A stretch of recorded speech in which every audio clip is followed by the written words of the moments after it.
Ben, a quarter log of blood and a quarter log of death blood conveys tumor if they are from one corpse. Rabbi Akiva says even from two corpses. If all the blood of an embryo emanated, Rabbi Akiva says even a tiny amount conveys tumor, whereas the sages say only if there's a quarter log.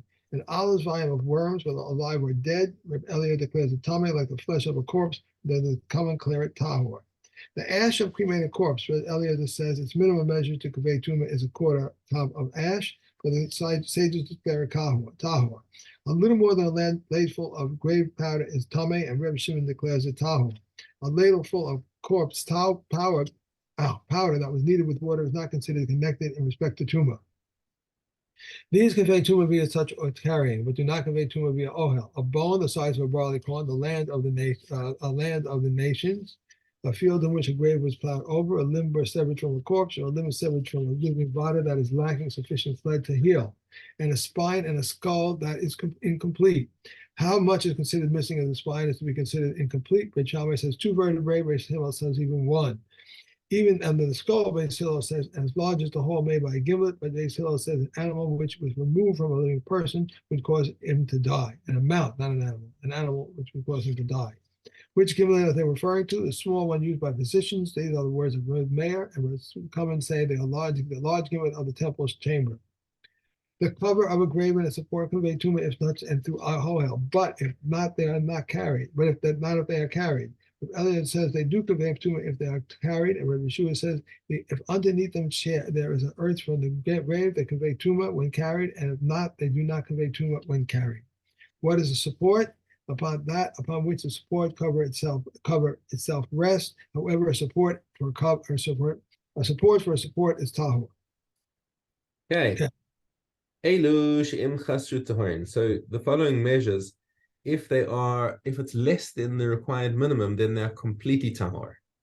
Okay, so kazayas min mace, so in other words, just of flesh. So if you have less than a kazayas of flesh, a coin could pick it up, no problem. Okay.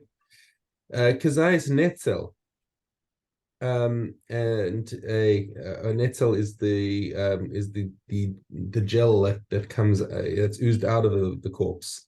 Malo tarvad rakav, and a ladle full of corpse dust. Revius done, the quarter log of blood. Etzim kasora, a bone that's less than a barley corn. The aver minachai shechasar atzmo, and the aver minachai. So if a limb was cut from a living person, that if a full limb is cut from a living person, that's less than the kazayas. So like let's say the top joint of his pinky. Okay, so now if there's a full top joint and it's flesh, then that's metame ba'ohel. If the bone is missing even the smallest piece, then it's no longer a kazayas, it's no longer an aver, and it's no longer tame at all. Okay, Mishna Vav, Hashidra v'Gulgolis, the spine and the skull, Mishnei Meisim. If they are from two separate corpses, in other words, half a spine or half a skull each. Okay, right. Which are again less than the quarter log of quarter kav, beg your pardon, quarter kav of bones is the minimum for tumah ba'ohel. So obviously there's each one has got more than a seora, so there would be matame by touching and carrying, but not by ohel. Okay, revius dam mishnei meisim, or a quarter log of blood from two separate corpses. In other words, each one has an eighth of a log. Or the quarter kav of bones that come from two separate mesim. Aver min a mace, mishnei mesim, or a full aver comprised of half from one mace and half from another mace. Okay, aver min a chai mishnei anashim, or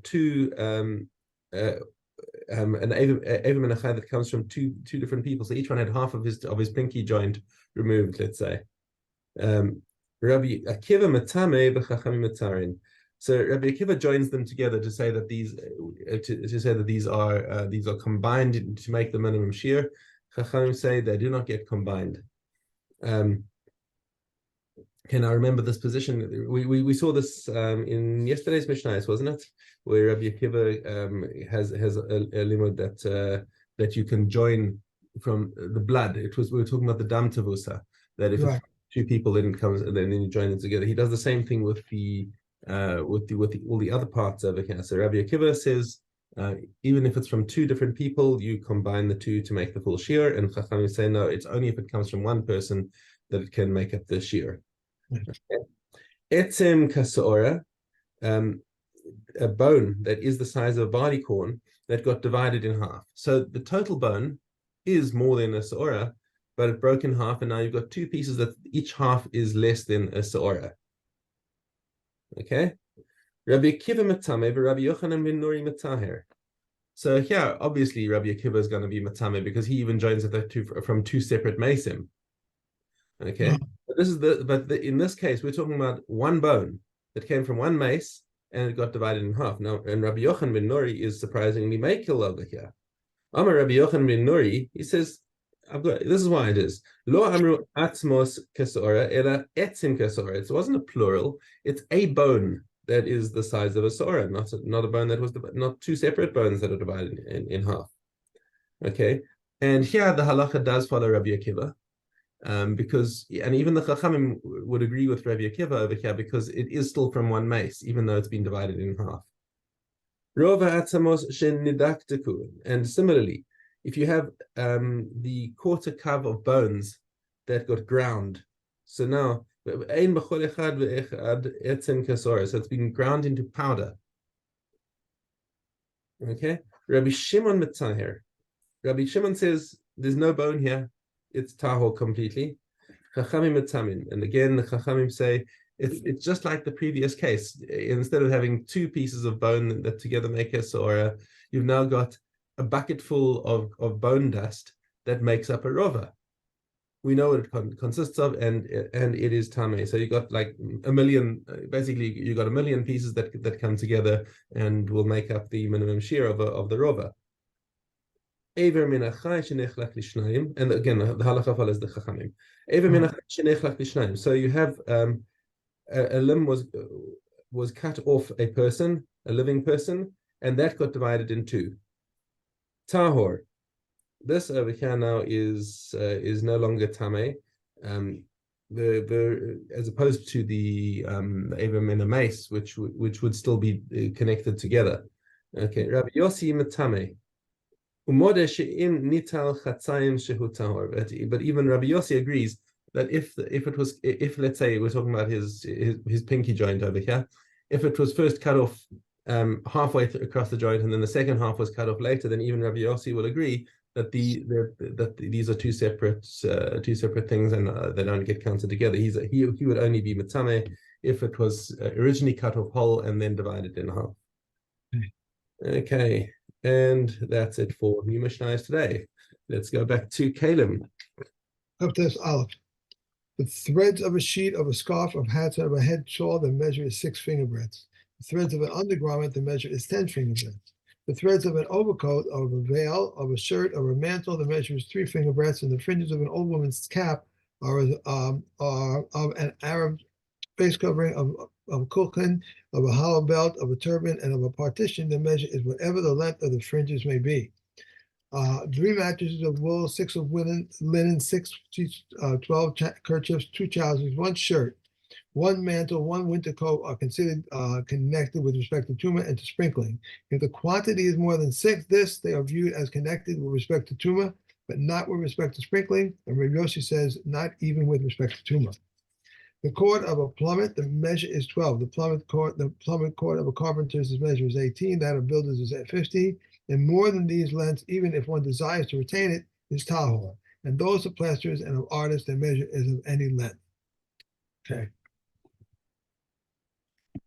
Okay, Yutes Gimel. The part of the wagon that extends from the bed, my lip. Part of the mizran that extends from the bed is susceptible to tumah, whatever its length may be. These are the words of Rav Meir. Rav Yossi says only until 10 handbreadths. The minimum length of the membranes of a mizran is 7 handbreadths, which is sufficient to make it a flap for a donkey.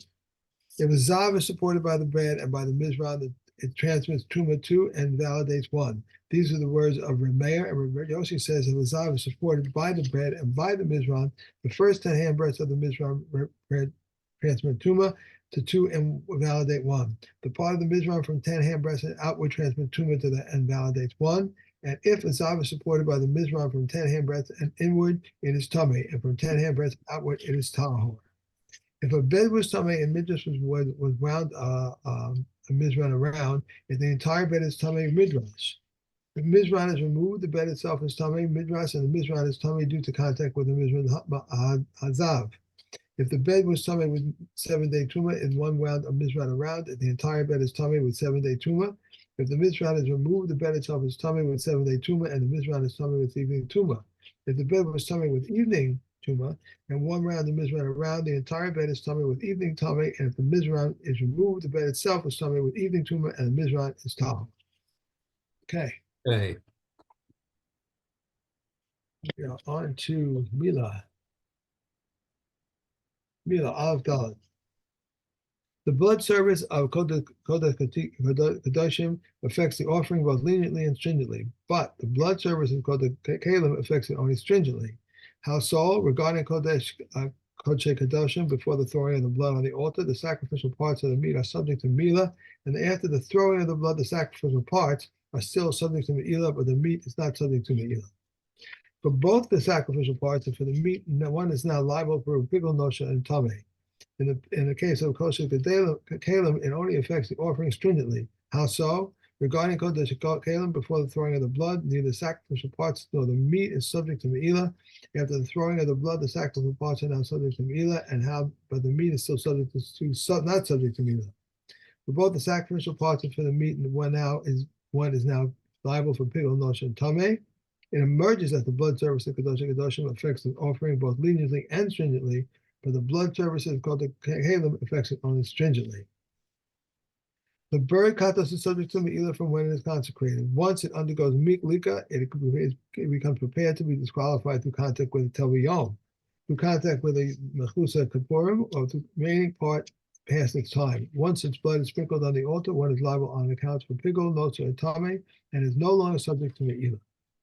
The bird ola is subject to Me'ilah from when it's consecrated. Once it undergoes Me'ilah, it becomes prepared to be disqualified through contact with the tel yom, through contact with a mekusa kapurim, or with remaining past its time. Once it squeezes out its blood against the altar, one he is liable to on account of pigul, nosa, and tame, and it remains subject to Me'ilah until it goes out to the place of the ashes. Okay. Done. Adios. Yudal. An earthenware vessel protects all substances from becoming tummy, according to the opinion of Beis Hillel. Beis Shammai says it protects only foods, liquids, and earthenware vessels from becoming tummy. Beis Hillel said to Beis Shammai, why? Beis Shammai said to him, because it is tummy through the Ama Aretz, and a vessel which is tummy cannot interpose. Beis Hillel replied to Beis Shammai, but you have not declared tummy tahor the foods and liquids that are still in it.